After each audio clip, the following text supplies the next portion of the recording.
Hello, Hey Boomer listeners. How many of you have been through a natural disaster like a hurricane or tornado, some of the wildfires like they're having out in California now?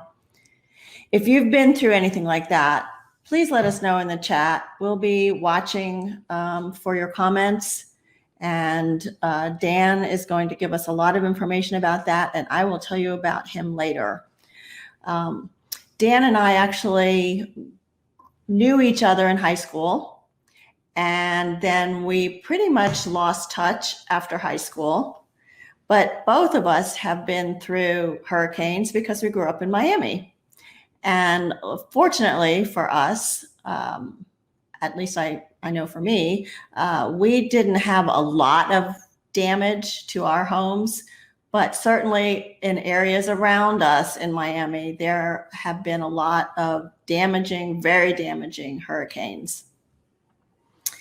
And so we're going to talk about what the Red Cross does right after a natural disaster, but even more so, how do you handle it now in the time of a pandemic? Let me tell you a little bit about Dan first. Dan Halyburton started as a radio DJ in Miami, Florida. He actually started radio playing in high school. And then he has spent his entire career in broadcast radio. He ran stations in Miami, New York, and Dallas, Texas, where he now lives with his wife. He is a member of the Country Radio and Texas Radio Hall of Fame. And after he left radio, Dan became a volunteer with the American Red Cross as a public affairs spokesperson and videographer. He received the Presidential Award for Excellence, given to a person who has demonstrated exceptional performance or service in support of the American Red Cross. Dan has deployed to major disasters around the U.S., most recently to Louisiana after Hurricane Laura. He was also in California when the Paradise fires happened. So we're going to hear about some of that. And I'm seeing some answers to the question about natural disasters. We've had people in tornadoes and earthquakes, hurricanes.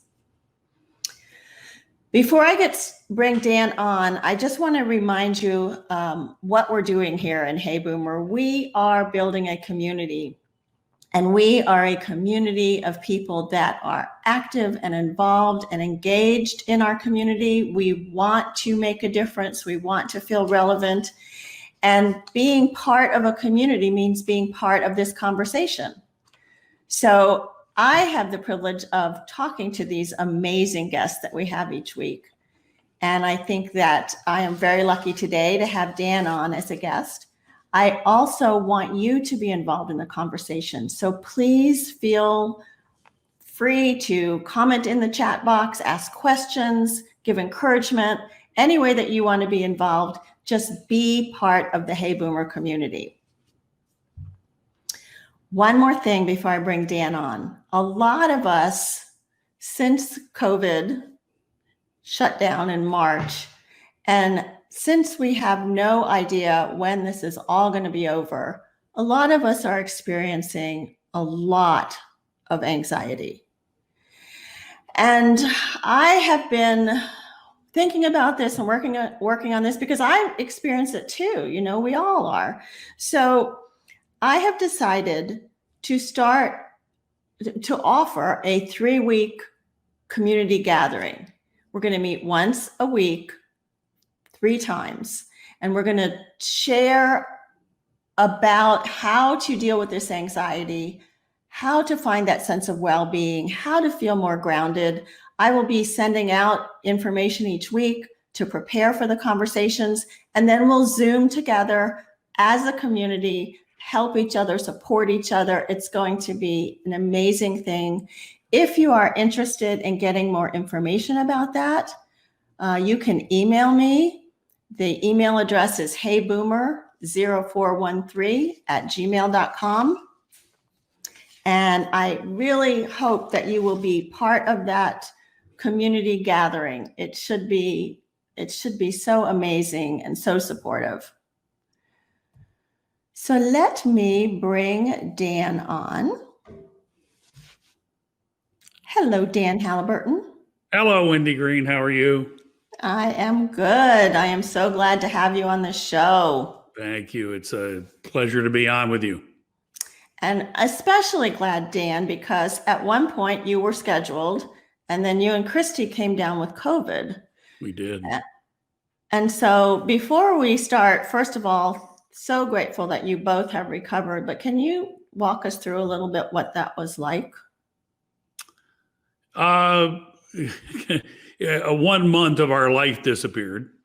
And it was strange because when you first start to show the symptoms, which are for both of us were dry cough. It's not always the case, but dry cough. We got a message, and then we knew that Christy, through her work, she's a medical social worker, was likely infected through that process and working with either clients or another staffer. Where you're never sure, and does it really matter? It's weird. You're curious to know, but it doesn't really matter how you got it. So when we started showing symptoms, immediately I called my doctor. We did a teledoc visit. They were all over it. They had me come down to take a test immediately, which we got back in just 2.5 days, which was really fast because Christy did one through another resource and it took 13 days. And that doesn't do you any good, right? You already know you're really sick by the 13th day of a test. You don't need a test at that point. So the first day I'm running around, I went and I did my test, which was the brain tickle, as they call it. And then also a chest x-ray. I guess they wanted to get immediately probably a baseline on that. I'm driving around town. I feel fine. It's like there's nothing going on. I feel good. And then about 2 days later, a day and a half, something like that later, then boom, it really hit. And that was a pretty good downhill slide. People ask me a lot of times, well, how would you characterize it? Was it a minor case? Was it moderate? Everybody's so different on it. It was 2 miserable, solid weeks of just awfulness. And the symptoms were different for Christy and I. We both lost our sense of smell and taste, and now is still a little affected. It's strange. I'll get an initial, if I eat something now, it tastes for a while, and then it's like it gets turned off. So, and then somebody asks, well, then do you just quit eating? And it's like, no, unfortunately, I keep eating. A weight loss program. Yeah, no, the COVID has not been good to my waistline. And I don't mean that in a good way, like in a big way. So then it was a good couple of weeks. I would say the difference from flu, and we had a little difference. I had more fever and chills and shivers than she did. She didn't have much fever. We had our pulse ox, so we checked that all the time. I'm an asthmatic. Check all the boxes. I check most of them. So I'm very, very fortunate.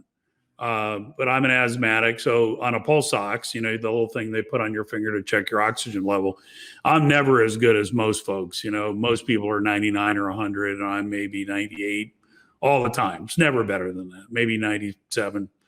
So mine dropped down into the low 90s, 92. But it never got in the 80s. That's a good sign because 80s is bad. And it just felt rotten for 2 weeks. And third week started to crawl out of it, had the brain fog challenge that comes around. And then started feeling better. I got to say now I probably feel better than ever. And I think I've thought a lot about this. I think it's mental. One, I think part of the mental is, you've already had it. You've been there. You survived it. There's some other feelings about people who don't survive. There are feelings about friends that I have lost to it, or people who were very, very close to being lost with it. but I don't know. It seems like a renewal. I mean, it's like I got stuff to do. Not that I didn't before. I'm crazy busy all the time. But I don't know. I feel better. Well, I felt better until, and I'm going to tell you this, and this is not to scare anybody away. So I gave convalescent plasma as soon as I was able to. Mm-hmm. And then I was asked to come back again because the studies show that there could still be antibodies in my plasma. And I said, okay, well, if they're not, are you testing for it? Yes, we are. If there aren't enough, can you still use the plasma? And absolutely. And anybody who knows about plasma, well, it's important. There are a lot of people who need plasma, especially people on chemo and cancer patients and others who just absolutely require plasma. It's kind of a gift of life for them. And I gave it again on Saturday and it kicked my butt. I mean, Oh, really? I felt terrible. And I think what happened was I got dehydrated because they take, when they're done, the plasma that you give is in a bag like this big. Wow. It's like a saline bag. Like if you've been in the hospital, like this wide and that thick. And it's a lot of liquid they take out of you. So I think that's what happened. I got dehydrated. And I've been dehydrated once before. I went on a bike tour and got dehydrated. And if dehydration will kick your butt. Yeah, that's a bad thing. It really feels awful. So I think that's what happened. I feel good today, but so glad that you are both feeling so much better. Thank you. Yeah, and, we are too. And that your mental state too. That's pretty. No, I feel great. I think sense. Christy bounced back strong. She's having to go to work every day. I'm not, working except when I want to, I guess is a way to put it. So I feel a lot better. Here's what I would say about it. And I've thought a lot about this. I'm on the condominium board for the building we live in here in Dallas, Texas. It's all probabilities. It's not one person's more likely to get it than another. Though I think if you stayed locked down in a house and you never went out, your likelihood of staying healthy would be good. So all you can do is do all the things you know to do, avoid taking risks, and know that everything we do in life comes with risks. And I'm not diminishing this by any matter of means, but I got very pragmatic, practical about it, and just it's just about numbers. It's about the more things you do that expose you to others make your risk go up. Yeah. And the less you do, the better. The other thing is, don't think that your group of friends is safe. Oh, well, I know my friends, they're careful. You don't know. Because the irony of us getting sick is that we were probably two of the most careful people that anybody in our circle said, it's shocking that you guys got sick because you guys are like the best at it. And, being prepared, washing, we were wearing masks in March. And so just know that if you're around people who are taking chances and you're taking chances, all of your probabilities go up. Yeah. Well, so do what you do to protect yourself and people you love. Right. That's a good point that you made. I just want to share one comment with you before we move on to talk about the Red Cross. One of our guests, Kathy, says, when you talked about the sense of renewal after surviving COVID-19, it reminds her of when she survived ovarian cancer and she came away with this fierce sense of urgency of now, now is important. That's interesting. Yeah. I hadn't really thought about it. Maybe it just caused me to be more focused on things that I knew I wanted and needed to do. Yeah. Good points. So talk to me about how you got involved in the Red Cross and what part of their mission, because they do a lot of things. Right? They do blood drives and they go to disaster places and they provide food. And so they do a lot of things. What part of their mission really appealed to you?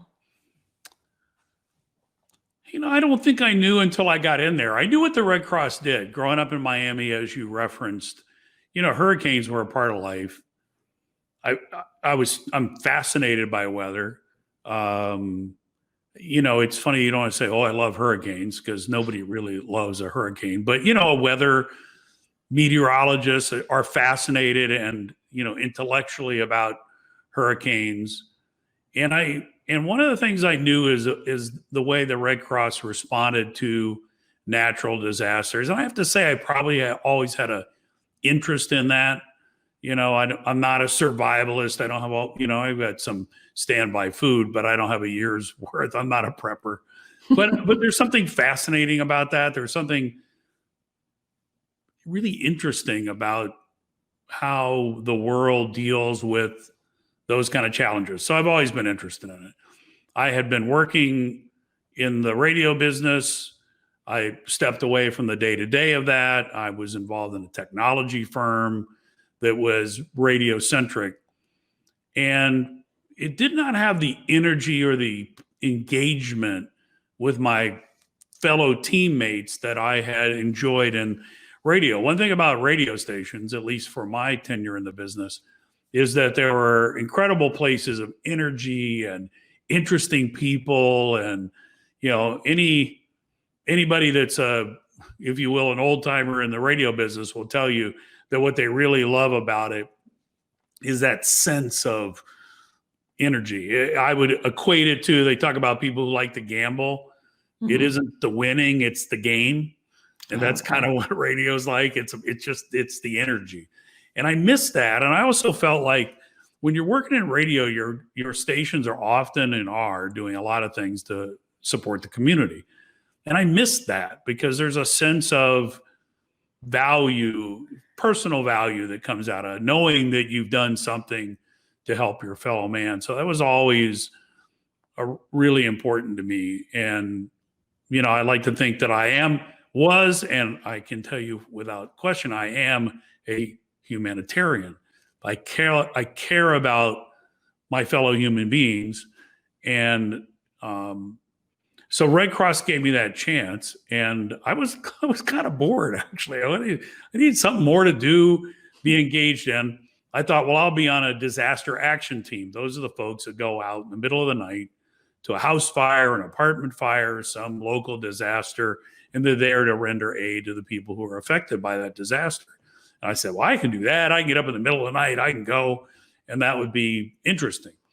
And then the person who ran public affairs found out that I was coming to interview for one of those jobs and said, oh, no. He needs to be in our public affairs team. This is a guy that came from radio. I've been in Dallas-Fort Worth radio since 1981 and, was very active in the broadcast community here. So that's really what got me started. I knew about the Red Cross and I was interested in their mission and I was bored. Put the two together, there you go. We got a game on. And it makes sense they would draft you into public affairs because you are such a good speaker and great radio voice. So recently, just recovered from COVID, it's a pandemic and you had this big hurricane that came through Louisiana. So recently you were there on the ground. We have a video. Should we show the video before you tell us more about it? That'd be great. Hi, I'm Dan Halyburton with the American Red Cross in DeRidder, Louisiana, one of the sites that was hard hit by Hurricane Laura. It started down on the Gulf Coast. It came through Lake Charles and right up north through here. Electricity is out everywhere, and that's a real problem. You can't refrigerate your food. You can't cook your food. People need food. And that's what this partnership is all about. We're the site of the Southern Baptist Disaster Relief Organization Emergency Kitchen. Under these tents, they can fix thousands of meals. The Red Cross buys the food, they prepare it, and then we get it out to the people all around southwestern Louisiana that need it most. If you need help, call 1-800-RED-CROSS. Please help by making a donation to redcross.org. And as they say, shot on iPhone. Was it shot on your iPhone? That was all shot on my iPhone and edited on my iPhone. And sometimes I've got all kinds of gear, but sometimes you just have to move quickly on something. And so the iPhone, that was shot in 4K. I'm pretty sure that was shot in 4K, and but edited and mastered at 1080. So So let me tell the audience that you have been kind of my geek squad giving me advice about lighting I and am a geek. sound and Yeah, I'm a microphones. geek. And yeah, so excuse him for talking about his iPhone video. But I think that it's just cool that the technology that we have in our pockets and our hands and our purses are so amazing. I saw a funny TikTok. So we always think about time travel and what would happen if you went back in time and you brought the people of the past some amazing technology. Well, this one was really funny because it was somebody from 2020 going back to 1990.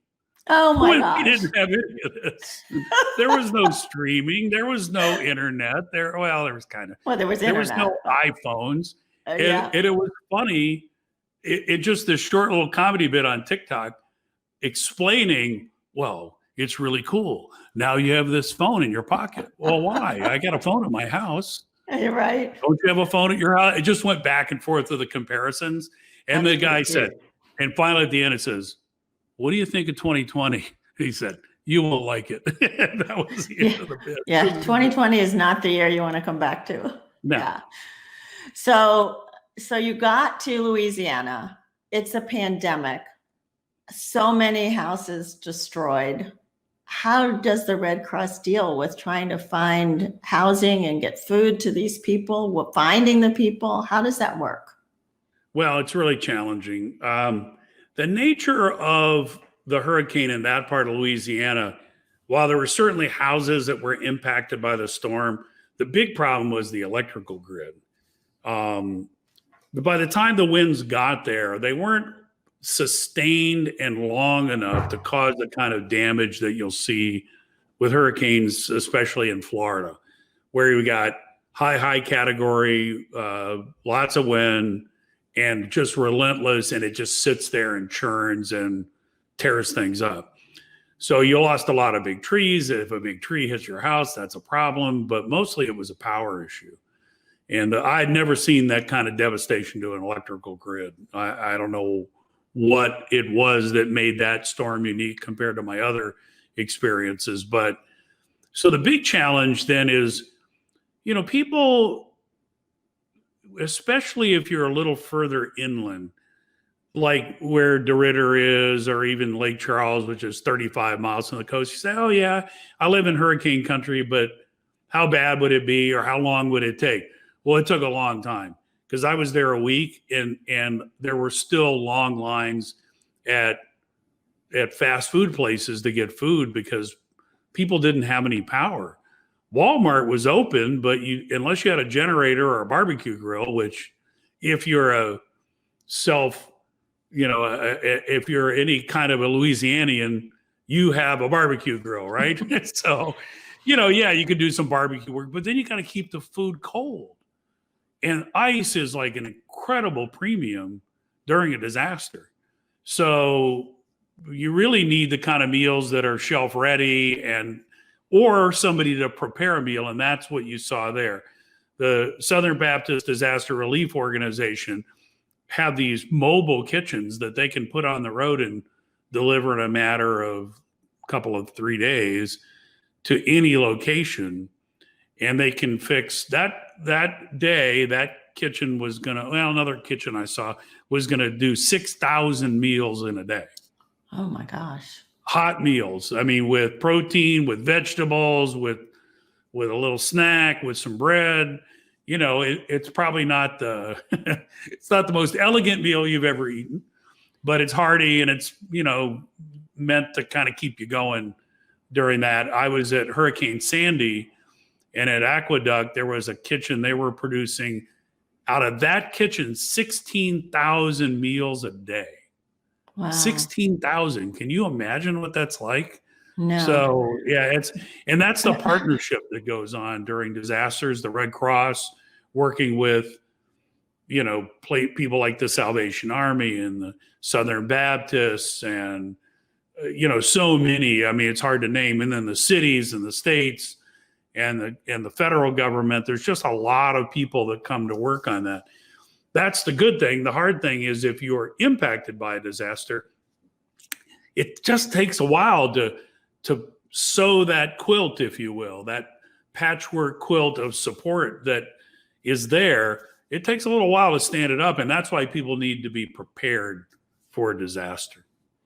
So, all of these people that lost homes and your team that went down there, I mean, where do they stay? We've got all this social distancing now. And that's really a challenge. So the strange news of COVID-19 is that it means that you don't want to put people together unless you have to in a congregate or a group shelter.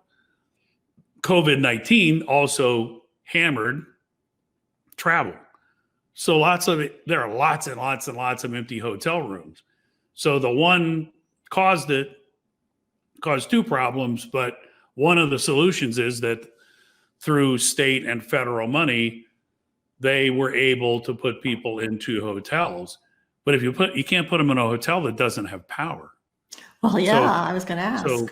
So today there are evacuees from Louisiana in the Dallas-Fort Worth. There are 7,000 evacuees living in Dallas-Fort Worth right now, staying in hotel rooms. And in that case, because there isn't a disaster here, food is easy to come by. So you're staying at a hotel that has a place for you to eat, restaurant. If you got here, you almost certainly have your car, and the most people who came left early enough that they brought their cars. By the way, if somebody tells you to get out, listen and get out. Yeah. Because what happens is that people wait. They might survive a storm for their home, and it might or might not be livable, but likelihood is your car gets destroyed and now you have no transportation. Now you can't get out. I was going to ask you, so how do they even get to where you're preparing food? Well, you plan ahead, and the good news is about hurricane forecasting. At least hurricanes, we have a sense of when they're coming. We have much less of a sense when it comes to tornadoes, and almost no sense at all when it comes to earthquakes. Yeah. But if their cars were destroyed, how did they get to where you're giving out food? Well, they would bus people, and that certainly would happen in Hurricane Harvey. So Hurricane Harvey hits, massive flooding in Houston area. People's cars are flooded unless they had evacuated. Places were flooded that had never flooded before. I mean, biblical flooding in that situation. And they got nothing. They got no house. They got no car. So the various agencies that are involved in that would then bus people. And at that point, we had, I don't want to say that equal number to that, but they were all in shelters. So they're in the Dallas County Convention Center. They're in parks and recreation centers all around the area. Something that would be doable, but not ideal, and not something that we want to do. I don't want to say a congregate shelter is the shelter of last resort, but we kind of see it as job one is to get people into individual kind of situations. But what do you do when you have a wildfire in California where you have entire towns that are evacuated? Mm-hmm. They've got to go somewhere. So I haven't seen the shelter count numbers today yet for California, but it would be significant. And people are self-reliant. They'll go to friends' homes or people who have family, that sort of thing. Some people have insurance and they have resources, and they may drive a long way to find a hotel or a motel. And then the government agencies, state agencies will work together to get that done. And that's where they call on the Red Cross, because one of the things that probably people think about us first and foremost is our support of people in sheltering, and then the feeding operation that goes with that. I know a lot of people in this community are very generous, and seeing the devastation in Louisiana, and then of course seeing all of this devastation in California. Is there a way that you can donate to the Red Cross and say, I want this to go to California's disaster, I want to go to Louisiana disaster? Is there a way to do that? Yeah, there is. So here's what I always tell everybody. You first of all, the fact that you're making a donation is the most effective, efficient, and quickest way to get help to people. Because these operations on the part of the Red Cross and the other charities that are out there cost massive amounts of money. And not all of that money is going to come from FEMA or other organizations.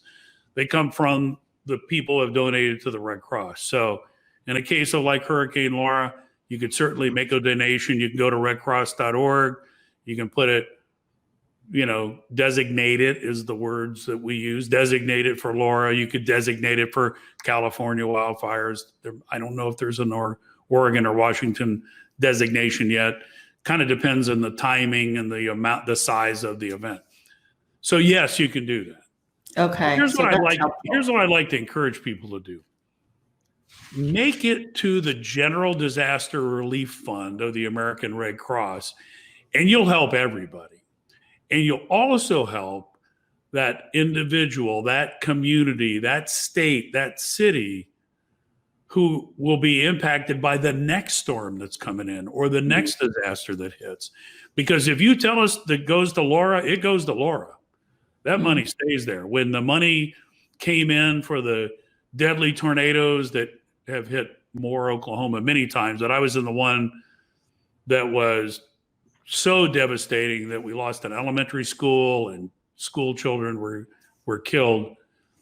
And that money stayed for a long time because the community then designates. So if we get our relief job done and we've got money left over, and we did at Hurricane and Moore tornado, the community came back and said, you know what we'd like to do? We'd like to build some tornado shelters in our schools, and the school board didn't have the money to do that. So some of that money went there. So that's an example of how if you designate, it stays in the area, but there's just always another one coming. So that's why I like for people just to do the general donation. And the other thing while we're talking about that is please don't ever, thank you for your generosity, but don't bring stuff. Right. Because when you bring stuff to a disaster, it's already a disaster. It's already a massive, chaotic infrastructure that has to go on. And if you load up the back of your SUV with clothes, though somebody might need some clothes, what happens is that somebody's then got to keep care of that. Somebody's got to sort it. And what we've really done now because of COVID-19, we just won't take it now. Before we would take it.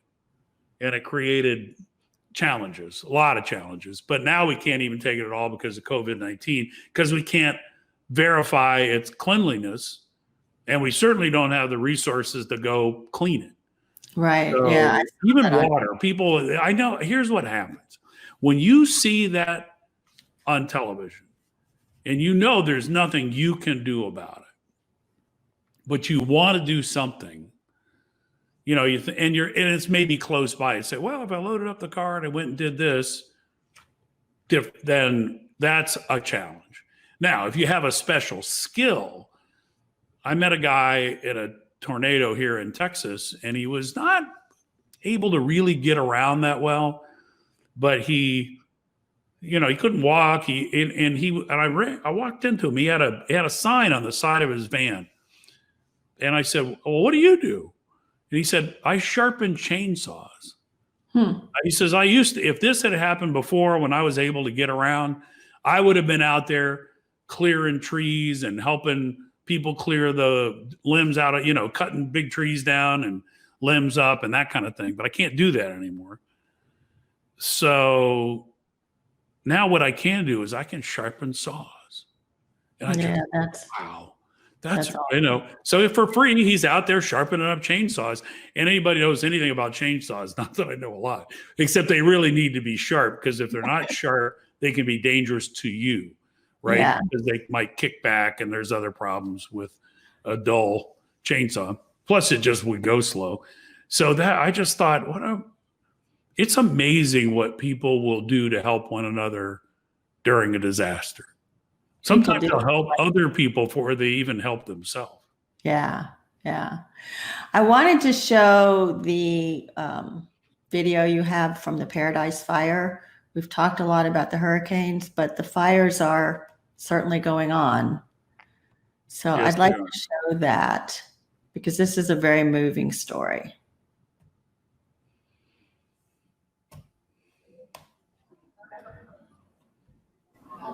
I left my house about 9:30 in the morning, and I tried to get to his place, but of course they wouldn't let me because you have to follow the road directors and they tell you where to go.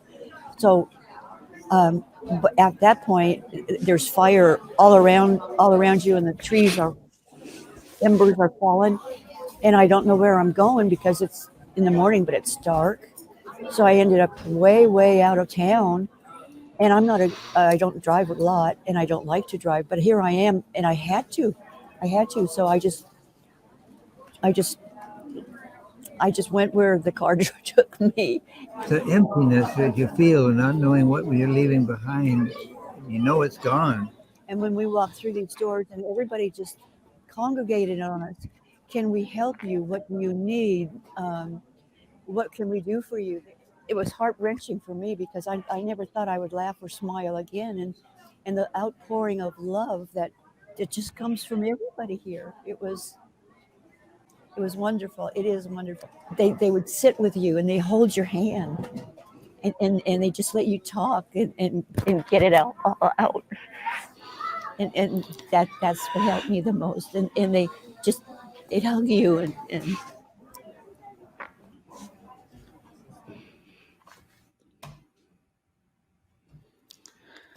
So that there's a lot of people going through that now.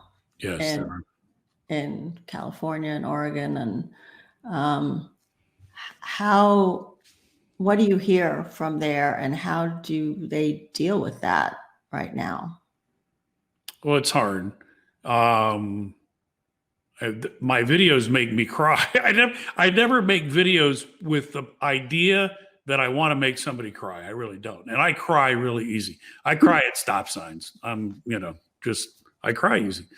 And when I every time I hear that, it's one of my favorite videos. I did that with another co-creator, Michael Del Pied in New York City. We were assigned out there, and those two were just so delightful and so real, and her emotions.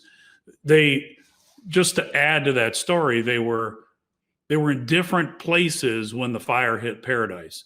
And if you go look at a map, Paradise is at the top of 3 roads that go up to up the mountain, and then they stop. And there's one little crossroad that goes across. There's only 3 ways off that mountain, just 3.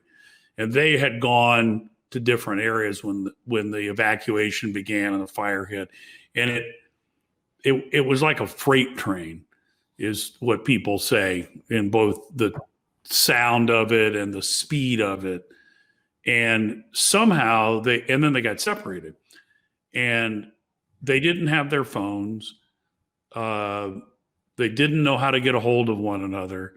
She ended up in a McDonald's in another town. I don't know which one.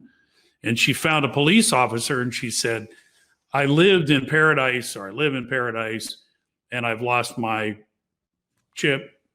And he said, well, you need to go to the shelter at the Butte County Fairgrounds.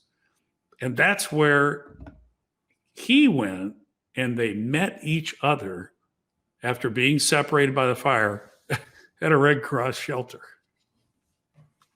Wow. So that's why that story, and I would love if they had told all of them about that story, but people kind of tell the story they want to tell, and then we try to capture it. It just meant a lot. It was funny too what people think about. So Chip he was just really obsessed about getting something out of the trunk of his car. He said, I've got this stuff in the back of my car. I got to get rid of it. And he was so obsessed, but he acted kind of secret about it. Well, what is in the back of your car, Chip? And so he said, well, I said, let me go look. He said, I'm trying to get people to help me throw this stuff out of the back of my trunk, and I can't because we got to get all our stuff, because she had some things and he had some things, and they had 2 cars and they had to do all the logistics with family. And so I went in and looked at the car. It was just junk. It was an 8-track player and a bunch of old crazy stuff. And he said, I was going to the dump.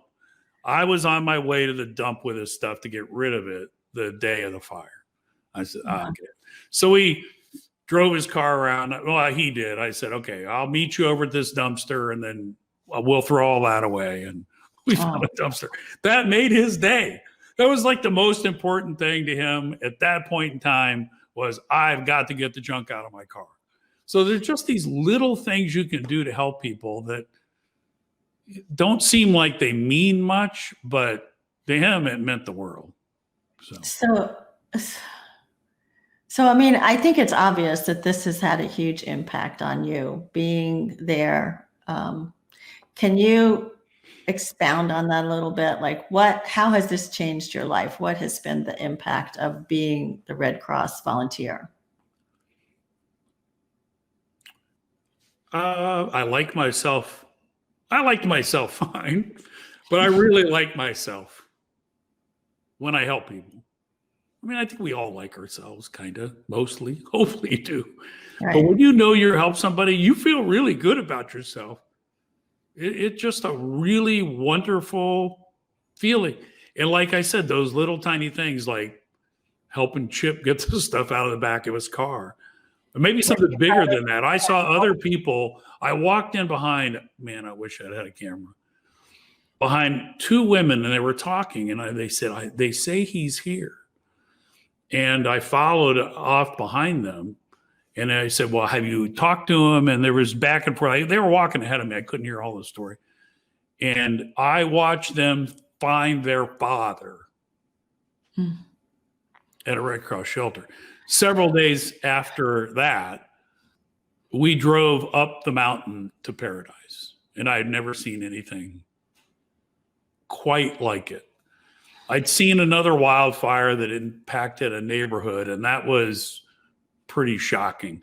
But there was something different about this. Kind of a mountain community, and little houses and things kind of scattered in the giant pine trees, which, by the way, most of those big ones survive. You know, it's a fast-moving fire, and some will die, but a lot of the really big trees stay intact. The little stuff is gone. Houses are gone. Cars melt. The wheels of cars melt down and will run down a concrete driveway in little rivulets of metal, and then collect in a flat piece of slag at the bottom of the driveway. Engine blocks will melt from the heat of the fire. And I've seen that, you know, the wheels, the mag wheels, like somebody would have aluminum mag wheels on a car, will melt and just turn into strange, you know, bizarre sculptures of aluminum.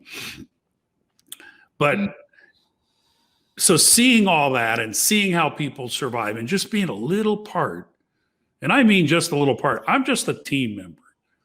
I'm not a first responder. I'm not pulling people out of houses that are on fire. God bless those men and women who do that. I come after the place is frankly safe. They won't send us into a dangerous situation. But once a place is safe, then we can help. And that's why we help so many people who evacuate, because they go away from the danger. Mm-hmm. The really brave people are in the middle of that danger. So being part of that team, there isn't really a much better feeling, because you're seeing what you do and seeing the good that it brings face to face. People saying thank you. And also some people being really mad at you. Why would they be mad at you? Because because their lives have been turned upside down. Oh, so they may have lost everything. Yeah, so they're just mad, upset. And they're just mad, and they're angry, and they're frustrated, and they're living in a shelter. And I just remember there was a time in Miami, Florida after Irma, and a woman was in a shelter, and she brought me outside. She was a very educated woman, and she was a very angry woman, and she read me the riot act. And I don't know why me, I didn't do anything wrong, but the Red Cross was running the shelter. She wasn't happy.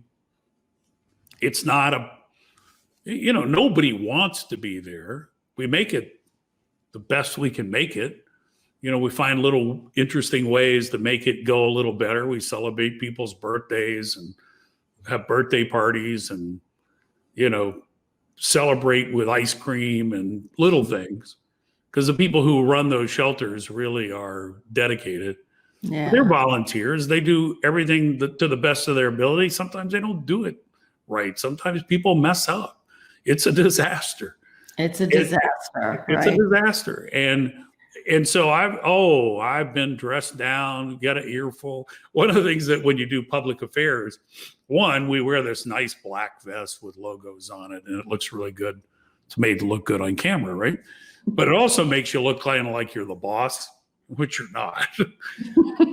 And you're standing there with nothing to do. And sometimes you have a clipboard, because in the clipboard you have the photo releases that you need. So you stand around with a black vest on with logos and a clipboard, somebody will think you're the boss. And they say, including Red Cross people, they'll walk up and say, well, so we've got this issue over here. We were thinking that we'd like to move this stuff from this point to that point. They'll go, whoa. I'm not the boss. Yeah. I'm just public affairs. I take pictures.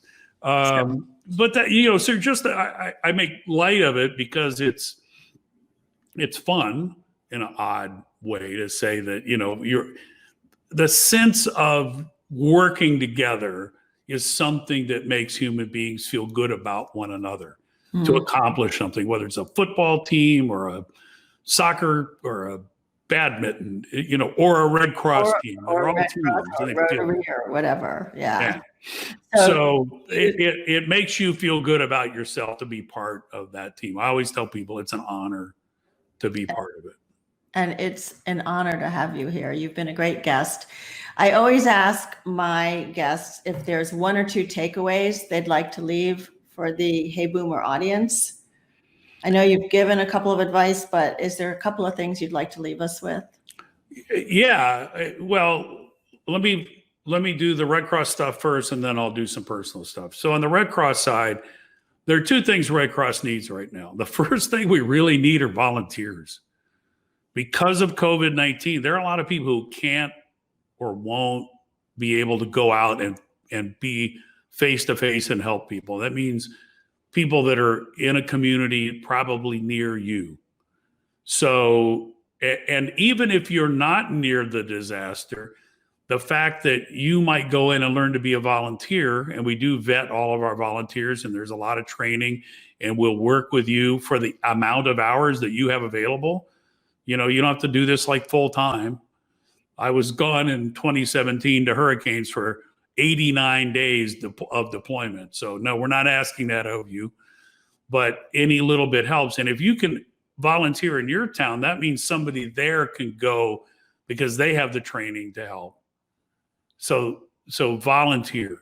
We need volunteers and we need support. This will be one of the most disaster prone years for so many reasons, but as it relates to natural disasters that we've seen in a long time. You've heard the comments about California and the historic levels that are happening there. And we've got 5 more tropical disturbances or, investigation areas that are lined up out in the Atlantic that are going to come this way too. So volunteer, make a donation, go to call 1-800-RED Cross or go to redcross.org and find out more. That's where you can volunteer and you can give money. So let me tell you about the personal thing, since this is all about boomers. I kind of walked away from an everyday job, but I didn't walk away from being active and engaged. And I say to my friends that if you're not getting involved in volunteerism, if you're not doing something to help out humanity, not only is humanity missing out on you, but you're missing out on something good in you. So go find that. Go follow your heart. It doesn't have to be the Red Cross. if it's homelessness, if it's working in a senior center, the list could go on and on. But if you'll go out, if you'll get engaged, if you'll do something to help somebody who needs a little help from you, you will be rewarded immensely in return. If I was better at the Bible, I'd have some great line on it, but I don't have any of those good Bible lines. But I love that you said that, because that's really so much of what this Hey Boomer community is about. It's about being engaged and involved and making a difference in this next stage of your life. So that's awesome. and it makes the week go very quickly. It does. Let me tell you about our guest for next week. She also has a big heart for helping. Her name is Kathy McAfee, and Kathy is known as America's marketing motivator. And she's going to talk to our Boomer community about branding yourself in this next act of your life, right? So most of us think about branding when we're still working, but it's really such an exercise in self-exploration and self-confidence as you start to think through all that you are and all that you still have to give. So I think it's going to be a fascinating conversation. I'm really excited about that. I just wanted to remind people about the 3-day community gathering that we're offering, and that is going to be on reducing your anxiety and increasing your sense of well-being and happiness, and getting involved is one of those tools for doing that. So you can email me for more information about that, and you can also email if you'd like to get on our mailing list. I send out a Monday reminder of our upcoming shows and something about my blog sometimes. So I always like to end by reminding us that C.S. Lewis said, "You are never too old to dream another dream or set another goal." I am so grateful for all of you that joined us today. I am so grateful for you, Dan, and that you and Christy are feeling better, and for all that you do for the community. Thank you so much. Thank you. It's an honor. And I'll watch that show next week. That sounds like a good show. It's going to be a great show. Yeah. Thank you very much. You're welcome. My name is Wendy Green, and this has been Hey Boomer.